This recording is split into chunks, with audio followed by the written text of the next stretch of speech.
Welcome to Whole Lot of Wolves, episode 3 of season 3. We're your hosts. I'm Joshua Buckley. I'm Paul LePage. And we've got Alex Patakis up in New York. How's it going, Alex? Doing well. Don't worry. As you're talking, I'll be refreshing Twitter nonstop. So I'll drop in with some breaking news if we've got anything further. This is why we pay you the big bucks to be the big time producer, Alex. That's right. And our special guest tonight from Boca Raton, Florida, Teddy Eley. Teddy, how's it going? Hey, I'm doing pretty good, guys. How you all? Not too bad. Not too bad. So the tone of this podcast has likely changed in the last few hours. We will get into the big news that happened today. We are filming this on Monday night. We will get into that. We still do have to talk about the game, though. That is part of the podcast. So bear with it. We're going to talk about the 0-0 draw against Fulham, and then we'll get into the Panda Watch that's going on right now. So 0-0 against Fulham. I saw probably more positives than negatives. How about you, Paul? What were your feelings besides just being disappointed to only get a point off of a team like Fulham? If I did lay down all those positives and negatives, then it would probably be 60-40 in favour that there were more positives than negatives to take away. I just felt that if we'd have gone out the traps and got that early goal like we should have done, they were there for the taking, really, at that point, that we were looking good, we were looking bright early, we were looking penetrative, and I think it was an opportunity that we could have gone on and really turned them over. I just felt we started off well that first half, and then it kind of petered out a little bit. I don't know what really changed. There wasn't that spark or invention so much in the second half, and it did at that point have a certain air of inevitability about it that we might drop more than 2 points and suffer a loss. So it was really thanks to Jose Sarr for that penalty save, really. But we didn't really pressure their keeper as much as I would have liked, given that we're the home team. Again, it was one of those matches for me that none of the front four really stood out in that they could have been contenders for man of the match. There was some bright spots. I think Gibbs-White probably had the best chance to win the game in the second half, and it seemed to me like he checked his run for whatever reason, where if it had just carried on, he would have had a tap-in. But as Outnuri progressed towards the byline, all he was going to do was cut it back. So I don't think he had that major worry of potentially being offside. It seemed to me like he stopped a little, and that's what caused him not to be in position to put it away with an easy tap in. But for the start of the season and all of that, I'm a little disappointed we didn't get a win. I thought that would have steadied the nerves a little bit and straightened the course. But on the whole, we take a point and we move on to the next one. How about you, Teddy? What were your thoughts overall? Pretty opposite to you guys. I actually came out feeling pretty negative about that performance. I mean, they worked on fourth the back all preseason. I realized Jimenez is out, but I couldn't draw too many positives for that. Fulham were really not great at all, and as you said, the fluid front four. You need to score goals to win games. We've been seeing this now, all of us here, for 3 years in the Prem, and yeah, last year didn't happen, the year before that, and it just feels like it's going to be another season where we just don't score enough goals. And I realized some of the play, some of the passages were good, but it just wasn't enough for me. I felt like Johnny really regressed at right back. Nuri obviously still making dumb errors, and yeah, the front four, just there was no cohesion at all. I thought, yeah, Gibbs-White, he arguably did the best of the whole front four, but I still didn't think he did that much. Neto, pretty much a wide open goal on his favored left foot and didn't shoot. Like Yeah, I was pretty, and then the Mitrovic penalty. I came out thinking we were going to be scraping the bottom. Could be in a relegation battle this season, which I wasn't happy about. But I don't think I've ever heard the R word from you, Teddy. you just need to score goals, and it's like where are these goals coming from? Yeah. We don't have Doherty chipped in with 6. We'll get Neves as like 5 maybe, and then up front, I don't know who's scoring. Yeah. Yeah, I think that Yeah. Neves one, not the Neves, the Neto one, in particular was tough just because it was close to as open a goal as you can really get in this Yeah. league. And it was almost like he just took that extra touch and it didn't work. And, And on you his know, left foot, yeah, and Dendonker was a little late. So I'll say I shit on Dendonker constantly. All right. I thought he was one of the best players for Wolves on the pitch Saturday. I thought he actually was doing really good defensively because it seemed like Fulham was trying to attack in the middle a lot, and he was doing a good job of bodying people off and everything. So I gotta give credit where credit's due. Dendonker did well. But as Teddy mentioned, the back four on the backs on the outside, not looking so hot. Um, Paul, do you think this is just part of the transition moving from them playing wing back to left and right back, or is this a bigger issue? I think it's a little to do with the transition, and I think it's a little to do with Semedo being absent. I think bring Semedo back in at right back and put Johnny over on the left where he's always looked more familiar. I think that could be all the difference, really. That may be sacrificing out Nuri, but if he's out of form and making those mistakes, then maybe that's justified. And then that gives me a little bit more confidence that there is that solidity in the back line, that you've got 2 dedicated fullbacks playing in their preferred position. And then I think it really is a case for the formation then to kick in and prove its worth further up the field, potentially with those fullbacks adding the width that we're going to need. I'm interested to see how it develops towards the close of the transfer window. Potential new arrivals, Jimenez coming back to fitness. Do we go away from the 4-2-3-1 to a more 4-3-3, which again would place greater emphasis on the fullbacks to add the width, to have those midfielders dropping in, Neves to effectively take that third centre back spot when we're attacking. So it's going to be interesting. Something needs to trigger with this team. If it's the formation as it is now, or if it's the formation if it changes to a 4-3-3, I really think the absence of that central striker is critical, because those players playing off him would do a lot more damage, I think, if there's that focal point and moves could start with the ball heading into him first, and then the play can develop around him. It just, what gets me with this team and like Fulham's penalty on Saturday, and our team never seemed to be in those types of spots. We never seem to have the opportunity to attack a defender or put them under pressure in the box where it matters. I generally can't remember the last time we got That's a a great penalty like point. that. Probably out Nuri's last season.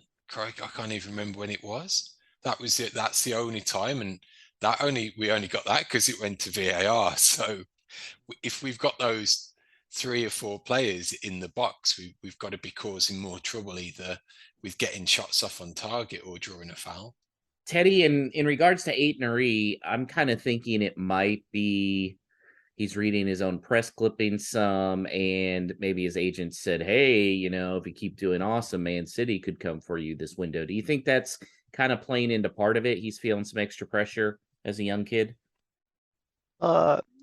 I mean, again, he's just maybe 21. You can see what happens with Kiana Hoiver right now at PSV. He's getting dropped to their B team. Obviously these kids are all over social media these days, but I did have a costly error, but I feel like he put in a great cross, Gibbs White should have scored. He's looked the better of the attacking fullbacks, and last season we could see how he could defend. Although these first 2 games have been a little rough. I think he played a 4 at the back at Angers as well. So I think he'll get over the hump. Actually, I'd almost prefer him and Semedo on the wings. I agree. I understand Johnny said, has played left back more in his career, but he was just getting toasted by Cabano the whole time. He was like a championship level winger, and next weekend you're gonna have Son and Kulusevski coming at you.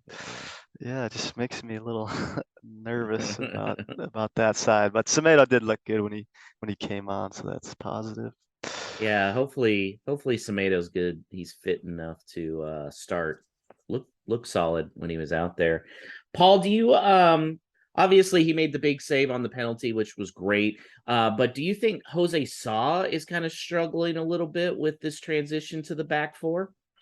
No, I think it's just a case of getting used to a new centre back pairing and playing with a 2 in front of him. He had flashes at the start of last season and settled down. Obviously, he cost the penalty against Spurs in this coming fixture, but reversed at the start of last season. So I think he'll settle. He looked more solid in the air and coming for crosses on Saturday than he did the prior week. So I think it's just a matter of time. We're going to be just fine. Paul, this was Nathan Collins's stats against Fulham. Are you ready? 100% tackles won, 100% ground duels won, 93% pass accuracy, 92 touches, 6 of 8 long balls completed, 2 interceptions, 1 clearance. How much of a steal was this kid? All right, between him and Kilman are shaping up fantastically. I was genuinely worried at the outset of this game, even though predominantly playing up by himself, that Mitrovic was going to tear us a new one like he typically did. Often coming up against Cody, even though we're playing 3 at the back, it was a tussle that he often used to come away on top of. So to effectively pocket him like they did, given the goals that he scored last season and into this one even, I think you take a lot of credit. And that's one of the positives that you do take, that it's a clean sheet, and it's definitely something to build on. So it could well be a case that he's proving to be a steal even at this early stage.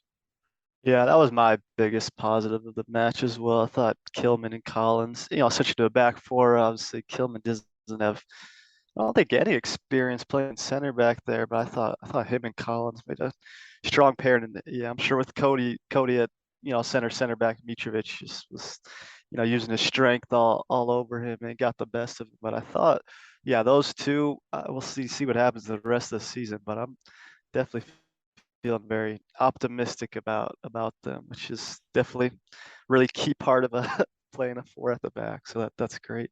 We do forget how inexperienced they are as well in terms of Premier League games. I know probably Kilman's racked up a good body of work at this point, and we still look at him as being a youngster or coming through the ranks, but he is 25, but he's starting to mature, which is great. And then you compare him with Collins, who's 21, and they look like for like. So if they've got that composure, they're able to form that partnership, it's it could really take us places.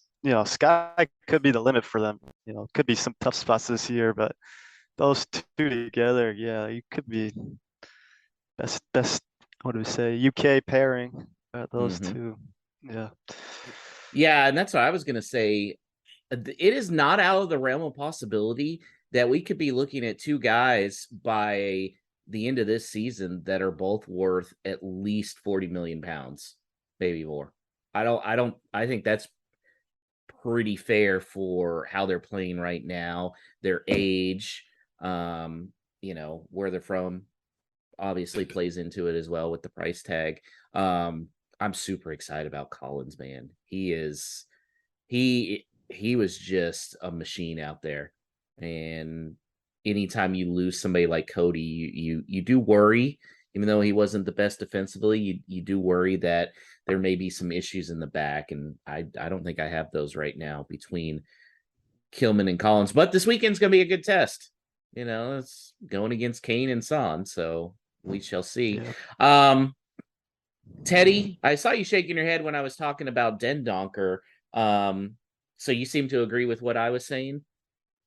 Yeah, I thought he put in a really solid performance, and we've criticized him a lot for his defensive abilities, but I know you had the stats up, Josh. I don't know what they had on Dendoncker, but I felt like he was winning more tackles today and kind of leading the charge forward. We know he's gonna pass it sideways or backwards, kind of not be the impetus of an attack, but I thought, I don't know if we would be playing with the 3 in midfield or just playing a 4-2-3-1, but yeah, I was really pleased with his performance. Covering a lot of ground as he always does, but yeah, as you said, finally adding a little bit of crunch to his game, which just helped lead some fast breaks, which was nice. Paul, without getting into any of the, incoming transfer news that we're going to talk about later, we've seen Gibbs White now 2 Premier League games this season. Thoughts? Is he a keeper, or should we be putting him on the market? Good question. For me, it's about value and maximizing that value. And is he at that point in his Wolves career that we're not going to get any more from him than we will in the future? I'm really torn on the body of 180 minutes. I'm thinking he's probably not down to be a starter, but having him off the bench would be huge. And what we've been missing is depth in a squad. But the issue with that is he's not going to settle for it by all accounts, and that he wants to be in the starting 11. There's maybe a hang up over signing a contract extension because of playing time. So I think there's some decisions to make by the end of the month, definitely. And Paul, how'd you like Guedes' debut? It showed flashes, so I think there's enough in there, and there is enough of those moments to think that we've got a player on our hands, and potentially there was some aspects that to me looked a little bit more like a Jota than a Neto, which is good. So if we can get the right balance in those forward positions, I think he'll be a shoo-in to start and can contribute with some goals. How about you, Teddy? What were your thoughts on Guedes?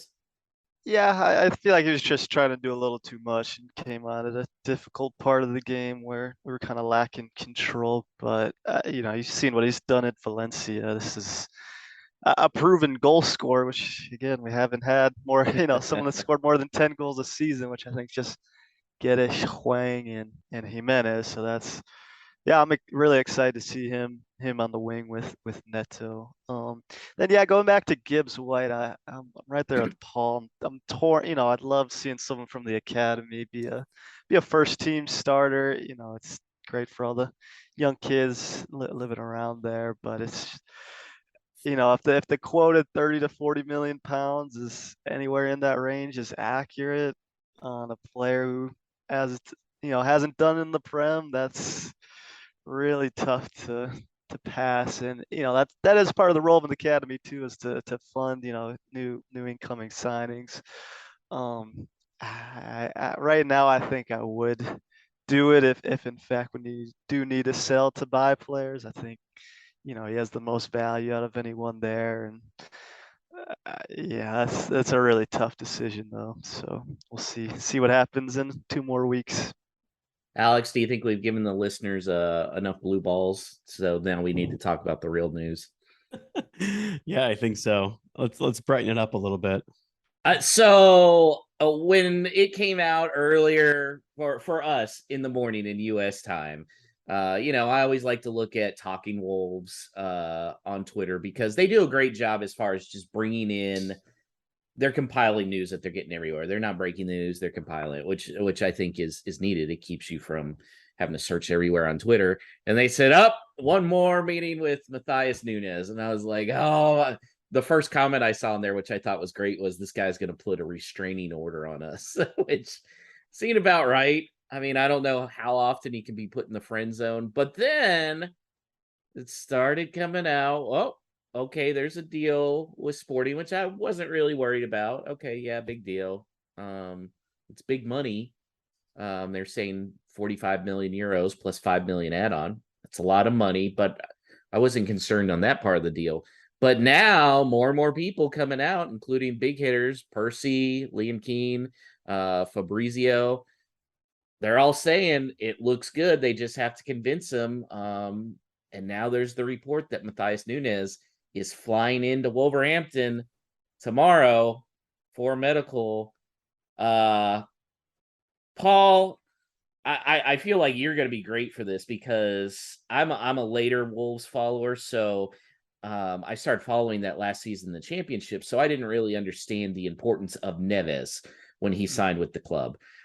I feel like this is a very similar type deal, but you're just glowing right now, Paul. It's like that. It feels a little too good to be true. That it's the old adage of until it's holding the shirt up, I don't believe it. But it seems enough forward momentum to know that it's happening. And to me, if there's been one player of this generation, of this iteration of the Wolves to encompass the project, it's been Neves. This guy potentially takes it up a notch. So add those two together. If everything sticks and we progress, then it could be a real defining moment in where this team goes. So I'm over the moon. I've got the excitement that I've got back from when we first got promoted and we signed the likes of Moutinho and Patricio that no one thought we would, and Raul came in and up pops Traore towards the end of the transfer window. It's got all of those vibes for me. I haven't been excited as I have been since that point. So if these stars are aligning and it's all coming together, then we could be in for an exciting ride.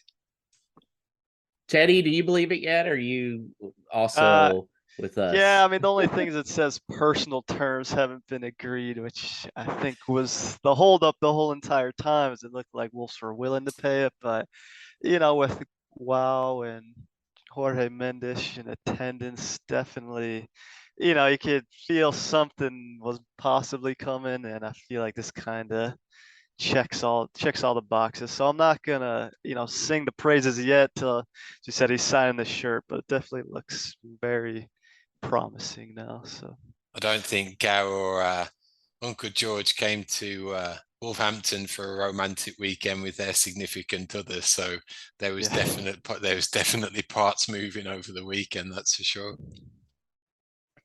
And so now we look at it.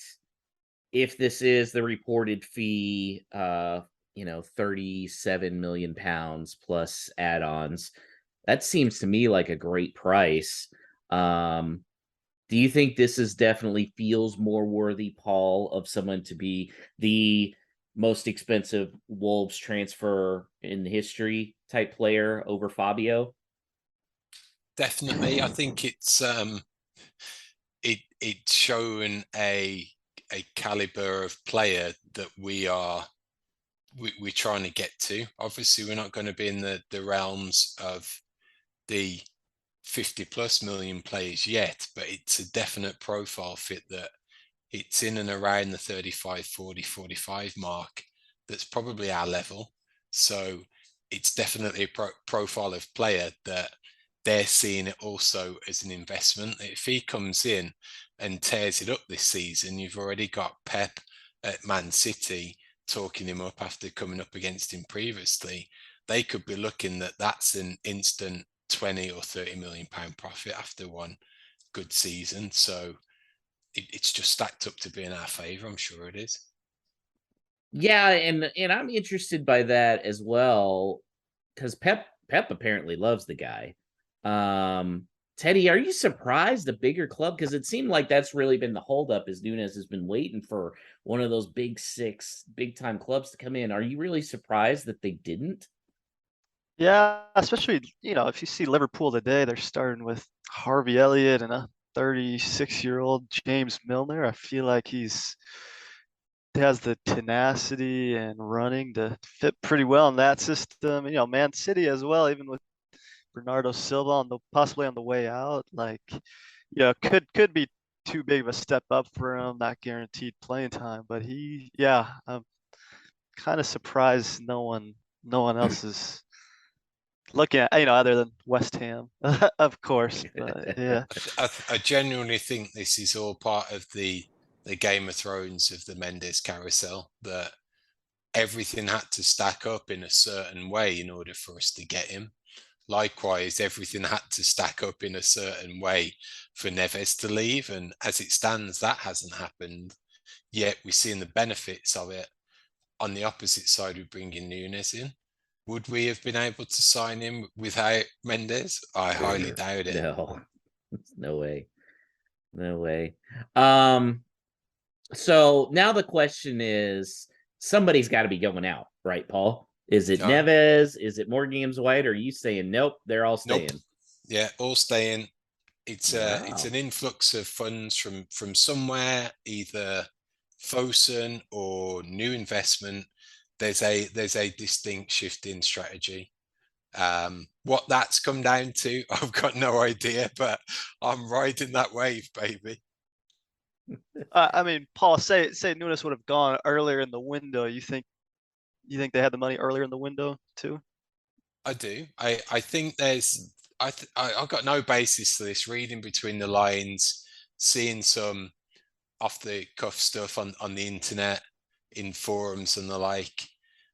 Something significant has happened, and it's not just this particular signing for me. That with Collins coming in, that was relatively early for us, certainly, and that came with a significant investment with no major outgoing. Then we had Guedes, the same, and all of the talk around everyone else has gone away. So I think we're under some new direction at the moment financially. Alex, do you feel like Paul is becoming an ITK? I think so. I think this is the second or third time we've gotten a very vague description of things on the forums in the internet. Like, what's really going on over there? I'm just one sad guy that spends way too much looking at internet forums and believing everything that I read. So yeah. Well, I'm a I'd sucker want for it. When you read this, you want to definitely believe it. But I would also just quickly add, they also went a lot of years without spending actual money, right? Like every incoming was with an outgoing. So this is the kind of thing, I don't know. I almost wonder, like, is it worth the pain of just some summers of disappointment to have one summer where you actually end up kind of elevating your squad beyond a level they've really been at since they came back up? Like we talked about it last week, but Cody going out, moving to a back four, if you get Nunes as part of that, haul, and it really feels like the focal point of you transitioning your squad entirely, they kind of take that next level that me as a Wolves fan, I've never even seen, because I, like you, Josh, started following them at the end of their championship run when everybody said, watch the championship and you'll find your club. I was like, this is foreign territory for me as a Wolves fan. So I'm kind of thinking, like, I'll sign up for 2 to 3 crappy summers for a summer like this. If tomorrow morning I wake up and I go on to Instagram and Twitter and you see like an announcement video. I think I'd rather have one of these a summer. Like, what? I think it's awesome seeing them all come together right now. But, if we could have had Guedes last summer, I also would have been okay if we were only getting Collins in this. I still think he's got a little work to do, but I think it was last summer's Ask Wolves, whatever they called it, the round table one. And Jeff Shee did say that money's there for the right player. So has that been the case, that they've passed, they've been in for some players of a higher profile, but all of a sudden the cards have fallen in our favor and we've got this influx now. So who knows? It could be that's been the plan all the way along. It's just been a particular strategy that they've had to stick to, and now we're reaping the rewards. Teddy, I kind of got a feeling Nunes is a 2-year type player, and then we're going to sell him for Jack Grealish money. Maybe not that much. But I think we're going to sell him for. I think this could be a guy who you double your investment after 2 years. So we probably shouldn't get too comfortable watching him. Don't make him your favorite player is what I'm saying. Do you kind of feel that same way? Shouldn't get a jersey. Yeah, his name on the back of my jersey this year. Yeah, I mean, definitely. He seems like he wants to go to the top, and kind of has that attitude.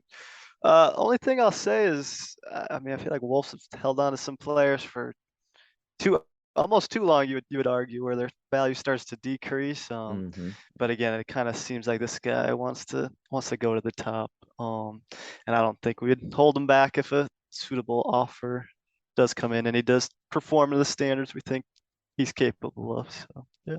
You ask about Neves' arrival, and that was exactly what was said then. That he's coming in. Exactly. Yeah. He'll do two or 3 years, maybe if we're looking. He'll be on to pastures new, having adjusted to the league and kicked on. It's a stepping stone for his career. And similarly, a little different, but Moutinho as well, that he's coming in for the swan song of his career, and look at him, contract extension, another year now. Apparently loves Wolverhampton, family man, very settled and happy to do that. So who knows? It could be a fleeting romance. It could be a long-term commitment. Yeah, I mean, where would you rather be, London or Wolverhampton? Don't ask Paul that. Choices. Yeah. Paul, London's a shithole. Paul, I know your policy for kits is you prefer it to be 4 letters or less and only 1 digit. If Nunes comes in with 6, I mean, that's a no-brainer for you, right? Yeah. No, I think you've convinced me. It'll be the new away jersey with Nunes 6 on the back. There you go. What if it's double digits? Are you still going to pony up that extra money for the extra number? I think so. Yeah. Ooh, it's going towards that new transfer kitty for the next yeah, Paul, that's coming. Paul investing. I like it. 1 more pound up. Yeah. Now, as exciting as this Nunes deal is, and I think he's going to be awesome next to Neves, I think he's going to be awesome in the system. He still doesn't solve the biggest problem that we can't score goals. Is there one move left, Paul? You're an ITN now. Or, you're an ITK. I've been called worse. TWAT is often the one that's used. But I'm fully on board the Fosun Express, and that it's all down to Jorge Mendes, and we're going to get a central striker from his stable. I'm even going to go as far to say that it will be a significant incoming that will genuinely challenge Raul for starting. Ooh. Teddy, what are your thoughts? I was wondering if Paul would go as far to say it was Andre Silva, but it didn't seem like he went that far, so I'm gonna hold off there. Honestly, I think I'll be all right with kind of a loan to buy. I know Batshuayi's been talked about a bit. I think we need a proven goal scorer, and I wouldn't hate him, as cover for Raul for a season. I don't think we need that big Gonzalo Ramos or Andre Silva this year to be competitive. Yeah, but I still think we do need a striker to, be in the top half this season. I'm thinking like Paul that I'd rather bring in one of those guys that can push Raul. And the reason is because, Fabio Silva scored again. I don't think he's coming back to Wolves. I really don't. I think he's going to cap off a spectacular season, and Mendes is going to go, okay, now it's time for him to go somewhere big. And that could be playing into having a lot of these funds this year is figuring they're going to be able to sell Fabio for a lot if next year comes along. What do you think of that, Paul? Or Teddy's like, yeah, there's no way they're planning their future outgoings next year with Fabio Silva scoring 5 goals in 6 games. Josh, as much as I love the thought, I'm sure that's not in their business model right now. My only thought there is that there could be a chance, given what we're seeing. There's a big overhaul with the team formation wise, the way we set up to play. Big overhaul predominantly down the spine of the team. Could be the case, like Hoover, that Large just doesn't rate Fabio. And I think it could be the case that if they are lucky enough that he has this great season and they can get their money back or a little bit more, it may come down to Large saying, yeah, I'm okay with that if he moves on. Does Lodge have that power, though? I mean, I would think Jeff Shee would value Fabio over Lodge, right? I don't know. And that's what's interesting to me throughout this whole turnaround of potential incomings, even the turnaround of the team and the squad, that it's really starting to shape into Bruno's team. And we're miles away from what Nuno set us up with now. So it could be that they're all in Bruno and they're backing him, but at the same time that turns the pressure upon him to deliver. Absolutely. So if that's the case, and they are talking more of a transfer committee, and he does have a say, and he does want these types of players, like he said, I think when it comes to Guedes, that they identified him last year. I think that they wanted him, and these are the types of players that he wants to work with and coach. So it could be quite telling in terms of leadership when it comes to all of this. Paul, obviously, yeah, we've been pleading for Fosun to please back Lodge. They appear to finally be doing that. With that said, assuming they can bring in a striker as well, who's, let's just say, comparable to Raul, not necessarily going to be better than him, at least can challenge him. Where does Lodge have to finish in the table to remain at Wolves past this season? I think he's got to be an improvement on last year and potentially challenging for a European spot. I think the pressure will be turned up that much. I would say style of play is almost as important as league position. Again, you go by expected goals conceded, whatnot. Last year we were, should have been 16th, 17th place. I think, yeah, if we, start seeing positive football, a new 4 at the back formation, I don't want to say Brighton, but for example, maybe not winning all the games, but playing well and kind of deserving more. I think anything in the top 12 would be acceptable. Obviously, I think, I'd prefer, I'm sure they'd prefer top 8, but yeah, want to keep the expectations managed still. I think he has to finish in the single digits. I think it has to be 9 or higher when you're putting in that much money. I mean, that's a, let's look at it here. I mean, they have spent, essentially 30 million on Guedes, 20 million on Collins, 40 million on Nunes. That's a lot of money. I agree, Paul. I wish Paul would stop speaking in cryptics. Yeah, typical ITK thing to do too. That's right. That's right. Before we move on from Nunes to some of the other stuff, do you think the World Cup is also having an effect on this? Because now we could be looking at a Neves Nunes midfield, which has to get the Portugal people excited, because that could be, obviously there's a lot of competition there with Paulina, with Moutinho as well, with Sanchez. But do you feel like maybe some of the Team Portugal people are also pushing Nunes, like, hey, this can help you with the World Cup because you're going to establish this relationship with Neves out there? Yeah, I definitely think competing in a higher league is favorable for him. Yeah, I think we've seen even still Joao Moutinho still kind of been playing there, and I want to say their center midfield pairing right now is is it Neves, Bernardo Silva, and they just have so much depth. It's stupid. Yeah, But yeah, again, obviously in a higher league, I think they'd all be, pretty thrilled if Nunes, proves his worth and gets a spot. I could definitely see him, if he starts well in the Premier League, right now, I could see him starting for Portugal. He's that good. Paul, give me some names on a striker that you'd want in, because I'm assuming you don't want, somebody just on loan. I have a feeling you got some guys in your head on who you'd like to see. I'm going for Ramos as number one primary target, loan to buy, juggle the FFP to make it fall in our favour. But then that's why I'm also thinking there's potential mileage in the Batshuayi, in that if for whatever reason he doesn't come off, then it's the likes of him who'll be next up.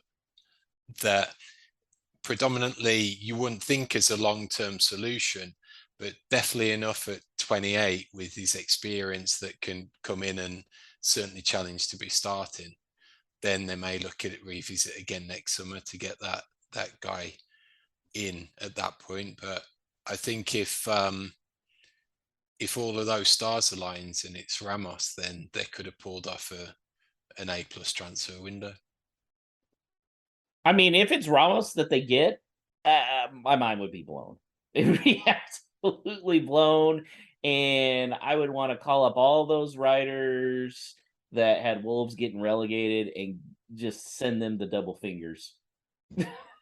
How about you, Teddy? Is Batshuayi, I know you mentioned him earlier. Is that your guy that you're kind of targeting that you'd like? Or yeah, again, Ramos is just, I think he's pretty young again. Obviously a little more experience than Silva, but I just feel like having someone with experience and in the Premier League, and again, I think Fabio will come back next summer, a new player. I think we just need someone as a stopgap for this year, and I think there's no better player that really fits the bill that's available. So I'd be really pleased with him. Yeah, I would still like Burriton Diaz. How about you, Alex? Who's your dream striker? I mean, if you go by what the ITK over there on my screen is saying, and Ramos could be in play, I think that's the dream. Like, I'm going to shoot high for a player who's not yet in his prime, and if money is no issue. But I think it feels too good to be true that he could still be on the table if we wake up, the next day or two and the Nunes deal goes through.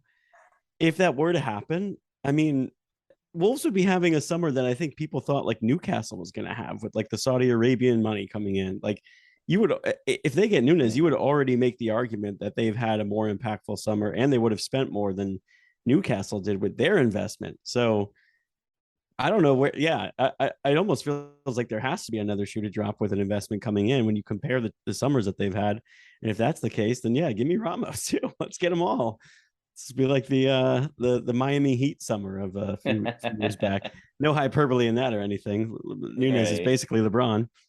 And I mean, you mentioned Newcastle, which is good because Newcastle is the biggest name with Giancarlo Ramos. But we can't outbid them, I wouldn't think.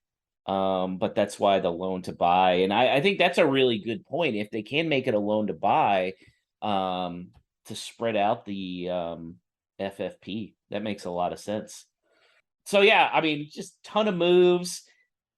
Like you guys were saying, we kind of saw something was happening with Mendes at the game, with the Fosun CEO Gil at the game. And I think it's very interesting. He's been to 2 games now this year, and he had only been to like 3 or 4 all of the years prior. ITK, what do you think with that? Yeah, I think it's funny. It makes you laugh that all of a sudden you get that first home game and there's people with zoom lenses on the cameras focusing in on the director's box and trying to pick out these guys who could be a potential sign-in, and there's potential investors pictured. So it was just a crazy weekend of stuff happening and rumors and conjecture and all of that. It was great. I bloody love it. Was it the same man that was in the tree for Geddes? Well, So funny. But look how the stars are aligning. We play Burnley in a behind closed friendly, and Collins joins, and then Gao goes to Portugal, and all of a sudden he's at the ground on Saturday, and there's potentially Nunes showing up, and Jorge Mendes is there, and it's all going off. So it's just a little it's like fantasy going on at the moment. I think COVID in China has actually been, pretty tough to get out of the country. Investments definitely been limited there. So I think the biggest reason he hasn't come out is strictly COVID related. He still says he watches the games, at 3 a.m. or whatever. So yeah, I think there definitely was a reason he came out this time. But I think before it was more COVID related than anything. Just want to say on No, go bring it on. Nunes, I don't think we really talked about him at all, but I'm sure Paul agrees. The one thing we've been crying about for 2 to 3 years now is kind of dynamic center midfielder that can, progress the ball by dribbling and just Neves is an unbelievable passer, but just things have felt too stale at times with him, Dendoncker, Moutinho, and this player is exactly what is needed. If you see, we were talking about drawn fouls before. He ranked in top 90 percentile of drawn fouls, top 90 percentile of progressing with dribbles, can still pass. You've seen his shooting like this.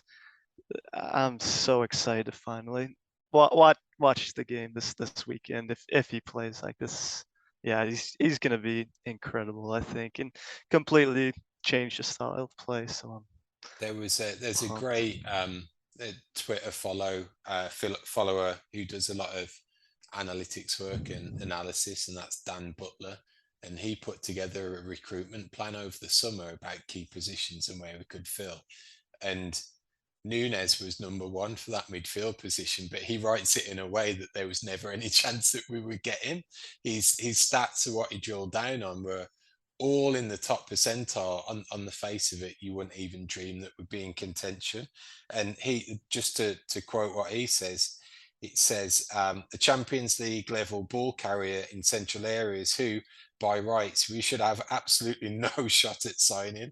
It would be a totally unique profile in this Wolves squad and a ceiling raiser. So I think we've got one heck of a player on our hands. I really do.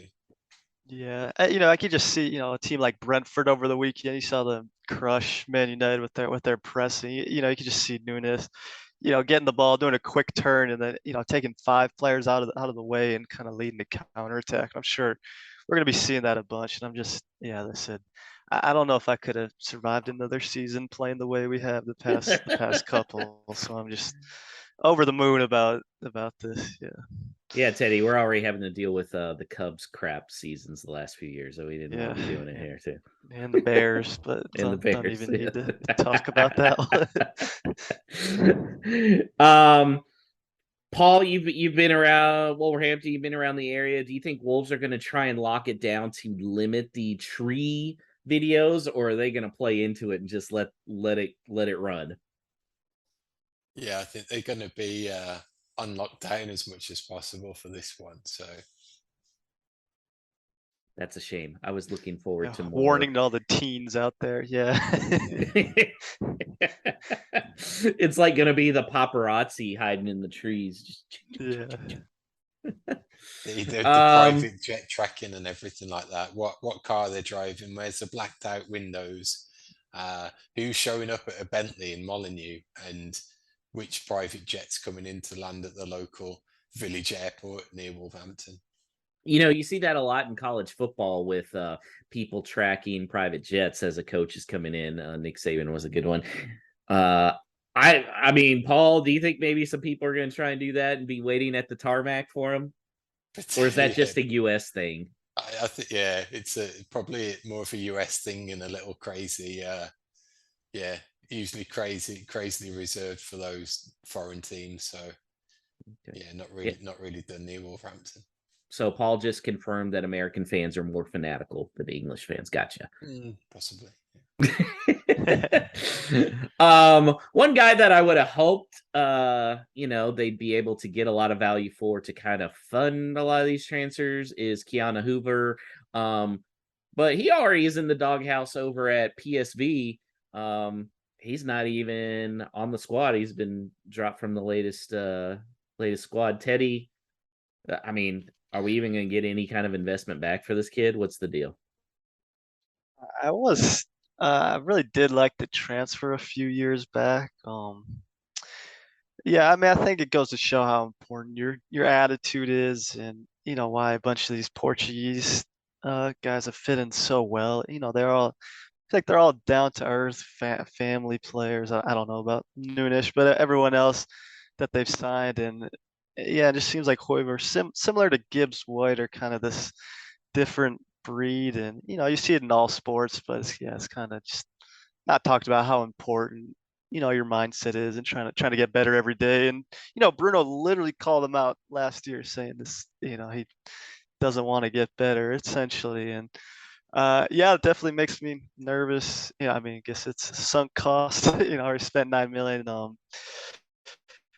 I think he could be a good center back, but I don't know if he's gonna do what's best for his career. So right now it's not looking good, but you don't know what happens. He's still young, so I think he's another Catrone. Just gonna try and send him out on a few loans, hope it sticks somewhere, and then try and get some money back. Although with Catrone, I don't even know. Is Catrone even still at training, Paul? Yeah. Yeah, I think so. But I don't think first team training. Yeah, not issued him a squad number or anything. So, oof, how the mighty have fallen. Yeah, waiting for the Serie B team that picks him up. I wonder what it's going to be this time. So, Paul, your odds that this Nunes deal is going through, are you saying 100%, 99%? Yeah, 90% done. Okay. Teddy, same thing. Alex, yeah, same thing? 90. Yeah. Okay. Yeah. Okay. I'm going to blame Paul if it doesn't happen. Agreed. Yeah. Agreed.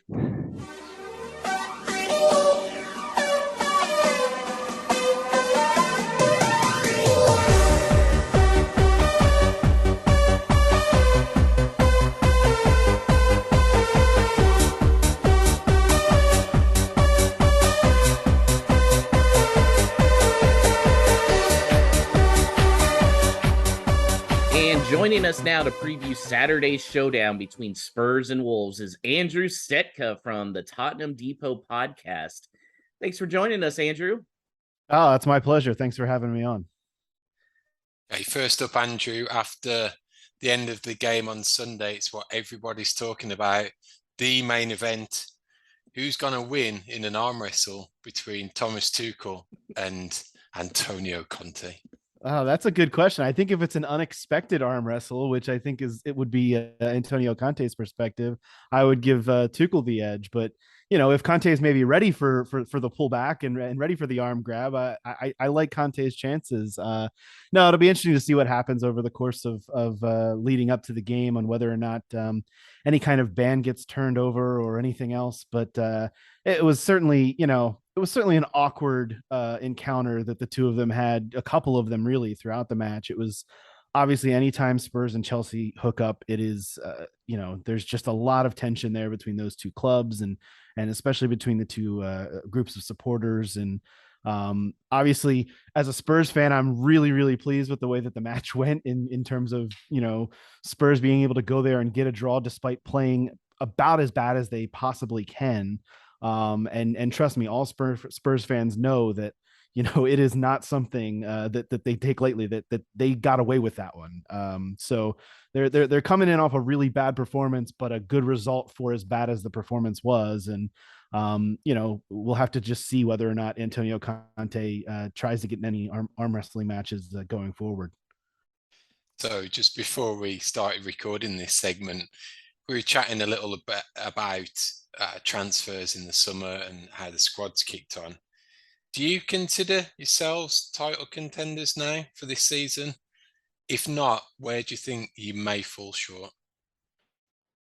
This is probably the most divisive question among Spurs supporters that you will find this season, because there are legitimately some people who think, yeah, we're right at that level. We're just maybe a half notch below Liverpool and Manchester City, and obviously Chelsea would be that other team kind of in that mix.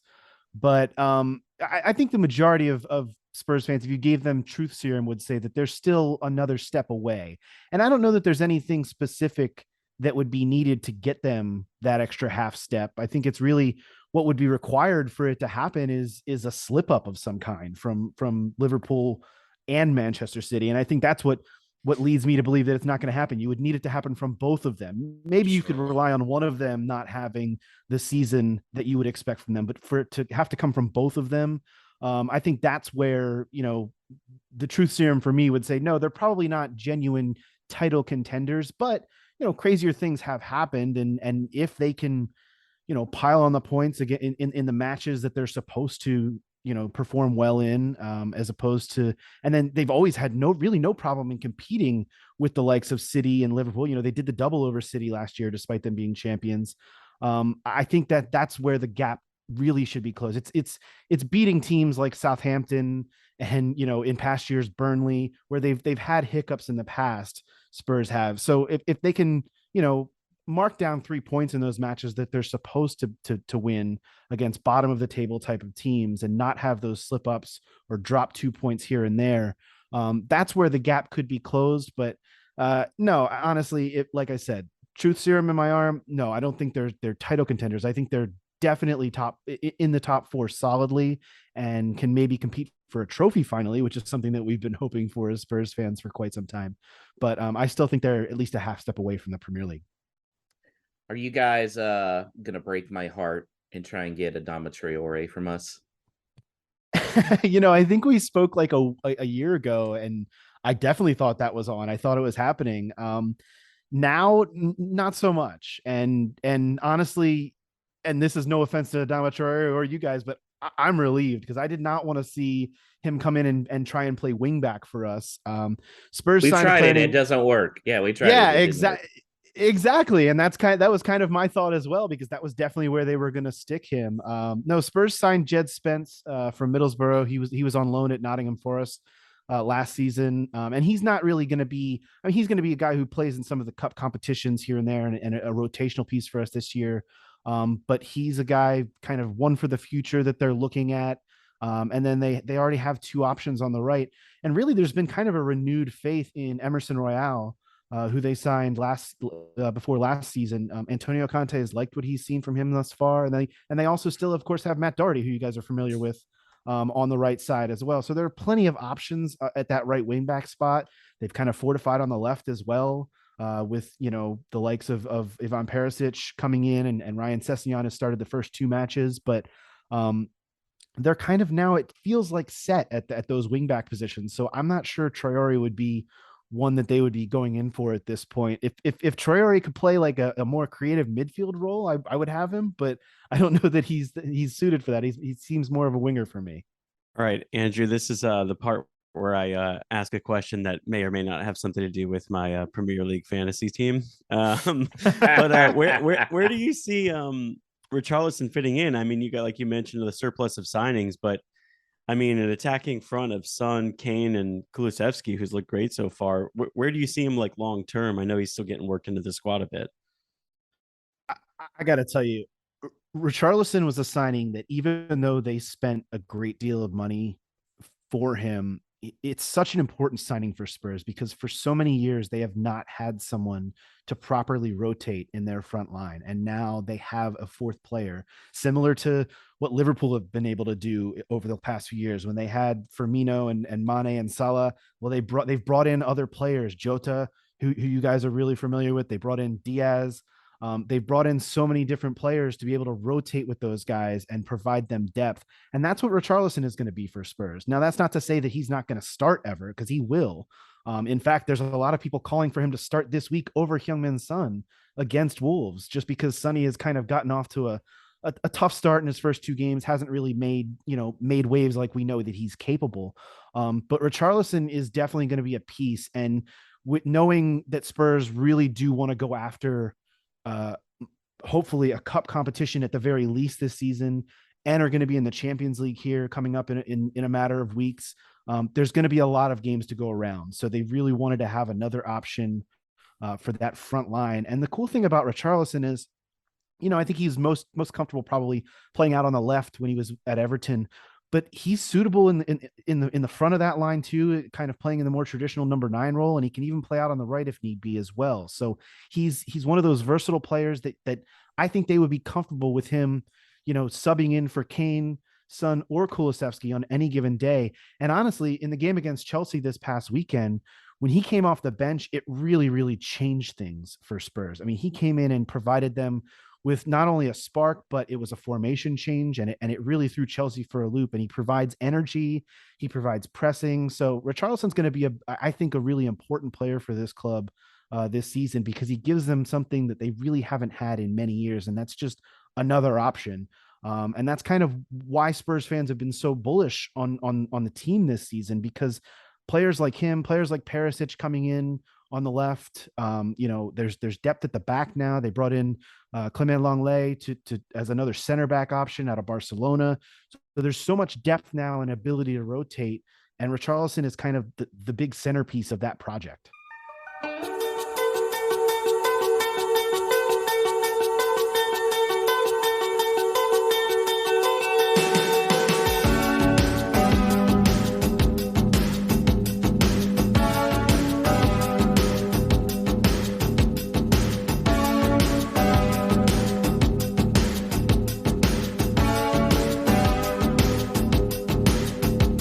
Thanks to Andrew from Tottenham Depot podcast for giving us a little rundown on Spurs for this weekend. So the kickoff is at 7:30 a.m. Eastern. Gonna be a little early for us this week, but obviously with how exciting things are on the field, Nunes is not going to be an impact player if he comes in time to make the squad. How do you think, Paul, we're going to line up and fix this scoring issue? I was really troubled from what Andrew was saying, because I didn't understand the words depth or rotation that he was or scoring. About. Scoring was totally alien and foreign to me. So hopefully we're seeing some change in those regards. But I think it's going to be a heck of a tough game, and I think it would be a tremendous result if we don't get beat. How about you, Teddy? Yeah, I'm pretty positive on Spurs this year. I think a whole summer under Conte, you saw, pictures of the players literally passing out on training. He was running them so hard. I'm definitely nervous about Heung-min Son and Harry Kane going up against this. But again, we've shocked them, every season, I feel like. So maybe we just got an edge on them, but see what happens. I think it's early enough in the season that it may be a little too early to pull a shocker on them. I don't know. That's good, because they haven't been lulled to sleep. They still got the adrenaline from the season starting. Paul, what do you think there's going to be any changes? Maybe Semedo coming in, Adama perhaps. I don't know. I generally can't remember Adama doing anything on Saturday, so I think he's still from the bench. Guedes potentially. Yeah, possibly. I'm not totally sold on him down the centre, but I think it could well be worth a try if we've got no change up until that point in terms of squad or incomings. I think he's potentially the one that's likely on the hook. I'd be a little worried taking that formation away to Spurs, though. I think there's an opportunity that they could steamroll straight through if we're going in there with 4 attackers, however they line up. I'm not sure how they could do it, but I'd rather try and solidify it with an extra midfielder and go 4-3-3. If Semedo is 80% fit, do you start him knowing that he'd be going against Son most of the game? Teddy? No, I mean, you saw how important. I think he's maybe the most underrated player on this team. You've seen how important he is, and when he went down injured at the end of last year, started conceding to everybody. If he's, I just want to make sure he's 100% fit. No, realistically, we'll probably lose the game. No point of waste. Potentially injuring his hamstring as well, which is notorious to re-injure. I think this guy's just very important to us this season. I don't want to risk it. How about you, Paul? It's a tricky one. I think you got to. You've potentially got to start with your best 11, especially going away from home for a team of the caliber of Spurs. But it's a big ask to come in after not playing any competitive minutes over pre-season. He still probably needs to build up that time off the bench. Mm-hmm. Well, so let's talk scores then. Alex, I'll start with you. What's your score prediction? 1-0 to Spurs. I trust Lodge actually tactically to limit the damage.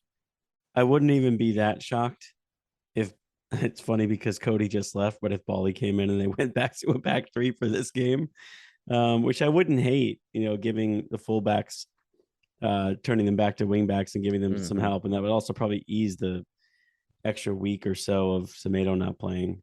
So I think that it's damage limitation, but I still don't see goals. So I'll go 1-0 Spurs. That's a great point about the back five. Teddy? I think Spurs will win 3-1. They just looking like a really good team this season. So see what happens. Paul? The negative in me and the head says that it's potentially going to be a loss. But full of the joys of Nunes, so I'm going for that draw. I think we're going to get a 1-1 draw. 1-1 draw. Okay. I'm gonna say 2-0 Spurs. They haven't proven they can score. Yeah. I think they'll get a late goal. I do like Alex's back five though. I think I could actually see that. And follow-up question. Alex, how many minutes does Nunes play this weekend? Does he at all? Not as many as we want him to play. Let's just put it that way. I think he'll come on for like the final 15, 20, assuming he, I guess I should caveat that saying like, as long as the deal is done by end of day Tuesday or early Wednesday. Yeah. Teddy, what do you think? Yeah, I thought, I would have hoped Geddes would have played like started the game, to be honest with you. So I think probably last 20 or so just to get acquainted with everything's right. Paul? I think it's going to be that much of a statement he's going to start. That's what I hope to see. But oh man, I wish the game was at Molyneux if he was going to start. Holy cow, that would be amazing. That would be. I need something to pull me through these horrible early morning kickoffs because we've got such a bad record when it comes to it. I'm not looking forward to it one little bit, so I just need something to give me some hope. I love it. I think it's more 15 or 20, but ITK says he's going to start, so that's why I'm going with him. All right, guys, time for no stupid questions here. We got a couple this week coming in via Twitter, and we're already on the topic of our soon-to-be record signing, so let's stick there. Let's assume we wake up tomorrow, Nunes is in town, Paul, so you catch a late flight back somehow, you're there, you've got one night, all right, and this is from our buddy Danny on Twitter, of course, with Baltimore Wolves. He wants to know, where are you taking him, Jeff Shee and Jorge Mendes, to convince him to sign for us? Maybe pretend you forgot your wallet, then put the contract under the drinks bill to see if he signs it. So I'm going to take him. See, it seems I know this part of the area pretty well. I'm going to take him back to where my mum and dad live in Sedgley, and we're going to go for a pint of bitter in the beacon, and it's these proper old glasses with the handle very heavy. I'm going to get Jeff Shee really pissed because I don't think he'll be able to take the beer. And I'm going to get Nunes a pack of pork scratchings and whisper sweet nothings in his ear. And I think it'll be done and dusted, and away we go. Is Shee's level of intoxication, is that what has you thinking maybe Ramos is possible because you've got something in store for him? Yeah, possibly. I think 2.5 pints and he's anyone's. There was also some clarification on this question about what they mean by in town, and maybe he was coming to the Houston meetup a few weeks early. So Josh, what would you do if you had to host that crew in Houston? Oh, wow, that's a good one. Man, I almost want to do Brazilian steakhouse, all you can eat meat, because those are pretty nice, having the guys come straight to you. Man. See, this is where I'm bummed out that my favorite steakhouse, the Steamboat House in Houston, just closed down because it had a whole bunch of like Texas history. It was a really cool place. But yeah, I'm gonna have to say a Brazilian steakhouse, and then you go to Pitch 25 for some nice cocktails. That sounds delicious. All right, the next one is from a friend of show, Nick, on Twitter at Nick Ratar. Nick, I hope I'm pronouncing that correctly.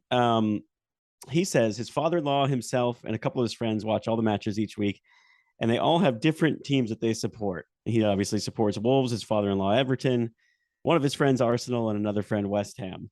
They have a deal that if your team is playing one of the other teams that they support, you host match day for that week and provide breakfast and drinks. The home team, that supporter has to host, which is kind of cool. So his no stupid question is, what are some Wolverhampton appropriate dishes that he can make for breakfast, brunch, or lunch this year, depending on the time of the kickoff? Good English beers that I can find at my Total Wine. Arsenal fan hosted the Premier League kickoff weekend with traditional delicious bacon sandwiches. He also says you guys are always welcome for any match day in Minnesota if we ever make our way there. So I feel like maybe, Paul, you might be best suited to answer this one first, considering you probably have a little more knowledge of the Wolverhampton delicacies than any of us. I think the friend who got off to a good start with bacon sandwiches was on to a winner. But it has to be a particular cut of bacon as well. So I think it's is it back bacon? Yeah, back bacon. That's the more one that's favoured in England. I would say one that you could possibly put together. It's more of a snack food in general, but you can have it as a breakfast dish. Would be a sausage roll, and my wife can pull off one with one of the variations of a Jimmy Dean sausage, and then it's in pastry. So I think you could come up with some of those and make that more of a breakfast dish if you dip it in ketchup, and you can do it that way. Why has Jennifer not made this for me, Paul? I know. I think it needs to be. It could rival a Scotch egg, so that'd be another one that you could get away with as well. That you can. It's a little bit more tricky to make, but a Scotch egg could definitely come. A Scotch egg could definitely come into it as far as more of a breakfast delicacy goes. But yeah, we kind of struggle in terms of our kickoff being around breakfast time, because when it's in the UK, it's more late afternoon into the evening, so it more turns into like more dinner food. Like a traditional match day dish, if you could possibly make it into a breakfast meal, would be combining stuff into a pie with a crust on. So if you were able to make a breakfast pie, then that would be really traditional in terms of a 3 p.m. kickoff down the Wolves. Beers that you might be able to get a Total Wine. I would probably go for some brew dogs if you could get them. They're taking off quite a lot. They've gone pretty big in the UK in terms of their own breweries and their own pubs. I think they've even opened one up in Vegas, or they're about to. So I'd go with some brew dogs. By the way, Paul, going back to the last stupid question, I totally screwed the pooch. It had to be Colleen's barbecue that we have to take Nunes, right? Yeah, when in Texas, I think it's got to be. Yeah, barbecue. that's like a 3-hour wait to get in there. So we'd have to be slipping some Benjamins in to get to the front of the line there. But yes, boy, Scotch eggs. Since I've discovered them, I'm all about the Scotch eggs. So bring those on. There you go. Well, we could get into more lunch and dinner foods next year when the Wolves are kicking off at 2 p.m. your time in the Champions League on Tuesday nights. Hey, I love it. Do you think you just volunteered Jennifer for the the October meetup here in Houston that she's going to be making these? It could turn into a little bit of potluck depending on where we go. So the numbers are looking that huge. You might have to tailgate outside before going into the pub even. So my wife's Korean. My wife's Korean, so she could bring some kimchi in honor of Hwang. Yeah. So, yeah, I'm running out of English dishes based on English players because I can't even count Max Kilman really. So yeah, we have to get some White's day. It could be the Morgan Gibbs White sausage roll. Yeah, well, we definitely have to get some Portuguese food too. That's a must. Absolutely. All right. Final no stupid question this week. Stu from the Wolves Fancast wants to know, knowing that England in 30-degree heat, 30 degrees Celsius, is the equivalent of 50 degrees in every other country, how was Uncle George casually wearing a full suit on Saturday and still looking so suave? I just think because he's cool as fuck and he's got ice running through his veins with all of that heavy negotiation, that man's just a machine. He doesn't sweat. Sweat's a sign of weakness. I mean, is the inside of the jacket has money sewn in? Because the money might be a cooling factor of this. I've never actually worn a suit of money, but I imagine he has plenty. So, that could be something we're not considering. Also, here in Houston, it gets a lot hotter than that. We see a lot of people in full suits. So, Teddy, what are your thoughts on that? Yeah, I think he follows the same workout routine as Ronaldo. So I think this heat isn't actually that much for him. So I mean, Ronaldo's doing a lot of running away from Manchester United right now. So yeah, that's definitely got a good workout. Nice. That's it for no stupid questions for us. Again, you can always submit your questions. Anything Wolves related, match day experience, pretty much everything is fair game. Fashion choices of super agents, hairstyles of players that we hope are in the FIFA update for FIFA 23. You name it. Just get in touch with us on Twitter at WLW Pod. And of course, you could always shoot us an email. Hello at wholelotofwolves.com is where you can do so. So thanks for those who did, and keep them coming. So before we wrap, and it was just mentioned about the big Tex Fest meetup in October for the West Ham game when we're at home. We talked a little last week about the agenda and the venues that we'll be frequenting over the course of that weekend. That is now formalizing, and we have a dedicated agenda and registration page on the Houston Wolves website. So we're already in the double digits of people that have registered to come. So they are all out of towners. So I think we're in for a really good turnout of folk that's coming in from different parts of the country. We really hope that is you as well. So head to www.houstonwolves.com/meet-ups/TexFest 2022. On there, you just add your contact details, which of the events that you plan to come along to. If you can do that nice and early, then it does help us a great deal in terms of scheduling and giving venues an idea of anticipated numbers. So we definitely hope to see as many of you as possible in October. And I am a platinum Uber driver, so I'm willing to pick up from the airport. Are you going to be able to come, Alex? I have a flight booked on points so that it's like flexible. It all is dependent on a single work function the Friday before. So yeah, we'll see, but I'm hopeful. I'm probable. If this were the NFL, I'd be listed as probable.